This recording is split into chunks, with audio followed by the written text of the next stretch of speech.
नारायणं नमस्कृत्य नरं चैव नरोत्तमं देवीं सरस्वतीं व्यासं ततो जयमुदीरयेत्। आज हम लोग श्री कुर्म पुराण के बारे में चर्चा करेंगे। कल तक हम लोगों ने 2 अध्यायों तक श्री कुर्म भगवान के मुख से जो इंद्रद्युम्न राजा को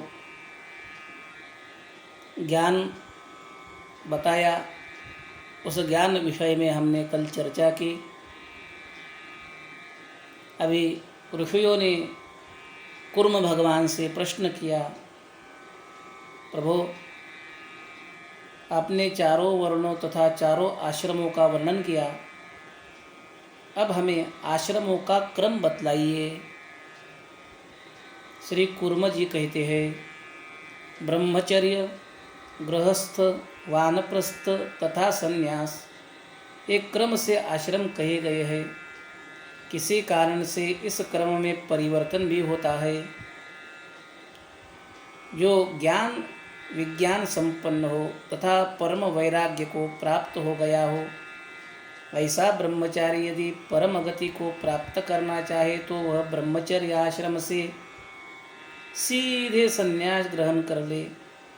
इसके विपरीत अर्थात ब्रह्मचर्य आश्रम से सीधे संन्यास ग्रहण न करे, विधिपूर्वक स्त्री से विवाह कर विविध यज्ञों का अनुष्ठान करते हुए पुत्रों का उत्पन्न करे और विरक्त होने पर संन्यास ग्रहण करे। बुद्धिमान गृहस्थ द्विज को चाहिए कि वह विधिपूर्वक यज्ञों का अनुष्ठान तथा पुत्रों का उत्पन्न किए बिना गृहस्थ आश्रम का परित्याग कर संन्यास ग्रहण न करे।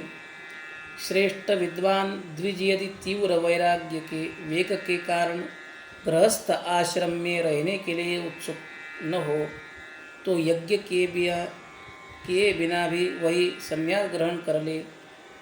अन्यथा विविध यज्ञों का संपादन कर वन का आश्रय लेना चाहिए।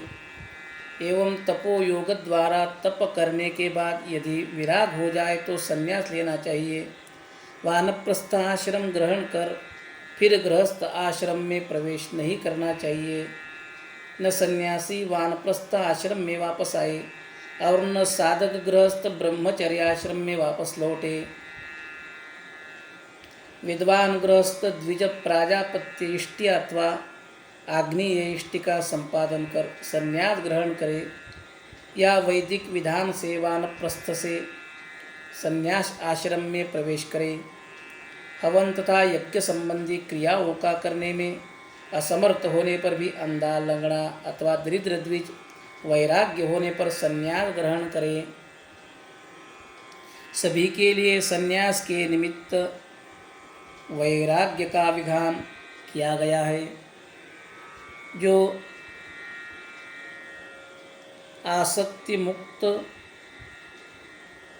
होकर जीता है, वास्तव में वही संन्यास है, और जो आसक्ति युक्त पुरुष संन्यास आश्रम ग्रहण करना चाहता है वह अवश्य ही पतित हो जाता है। सर्वेषामेव वैराग्यम संन्यासाय विधीयते पतत्येवा विरक्तो यः संन्यासं कर्तुमिच्छति। अथवा निष्ठावान द्विज को चाहिए कि किसी भी एक आश्रम में वह यावत जीवन ठीक ठीक व्यवहार करते रहे तो मोक्ष प्राप्त करने में समर्थ हो जाता है। न्याय्य मार्ग माने ईमानदारी से धन प्राप्त करने वाला, शांत, ब्रह्म विद्यापरायण तथा नित्य अपने धर्म का पालन करने वाला व्यक्ति मोक्ष प्राप्त करने में समर्थ होता है। अपने समस्त कर्मों को ब्रह्म में अर्पित कर आसक्ति रहित तथा निष्काम व्यक्ति प्रसन्न मन से कर्मों को करते हुए उस पद मोक्ष को प्राप्त करता है। देने योग्य पदार्थ ब्रह्म के द्वारा ही प्राप्त होता है, ब्रह्म को ही दिया जाता है और ब्रह्म ही दिया भी जाता है। यही श्रेष्ठ ब्रह्मार्पण की भावना शास्त्रों ने, पुराणों ने बताई है। मैं कर्ता अर्थात करने वाला नहीं हूँ, और जो कुछ भी किया जाता है वह ब्रह्म ही करता है। इस तत्वदृष्टा ऋषियों ने ब्रह्मार्पण नाम से कहा है। मेरे इस कर्म से सनातन भगवान ईश्वर प्रसन्न हो, इस प्रकार की बुद्धि से निरंतर किया गया कर्म श्रेष्ठ ब्रह्मार्पण है। अथवा परमेश्वर में सभी कर्मों के फलों का संन्यास करें, यह भी श्रेष्ठ ब्रह्मार्पण कहा गया है। विद्वान व्यक्तियों के द्वारा आसक्ति रहित होकर कर्तव्य बुद्धि से जो कर्म नियमता किया जाता है, उसका वह कर्म भी मोक्ष देने वाला होता है। इसके विपरीत यदि द्विज नित्य कर्मों को करता भी रहे तो कर्म फल का संन्यास न करने के कारण वह उस कर्म फल के बंधन से बंधा रहता है। इसलिए अविद्वान व्यक्तियों को भी चाहिए कि सभी प्रकार के प्रयत्न से कर्म के आश्रित फल का त्याग कर कर्म करता रहे। इससे उसे शीघ्र ही परम पद प्राप्त होता है। निष्काम कर्म से व्यक्ति के इस जन्म तथा पूर्व जन्म का पाप नष्ट हो जाता है। तदनंतर चित्त की प्रसन्नता प्राप्त होती है और फिर उसे ब्रह्म का परिज्ञान हो जाता है। कर्मयुक्त ज्ञान से सम्यक योग की प्राप्ति होती है और कर्मयुक्त ज्ञान दोष रहित होता है।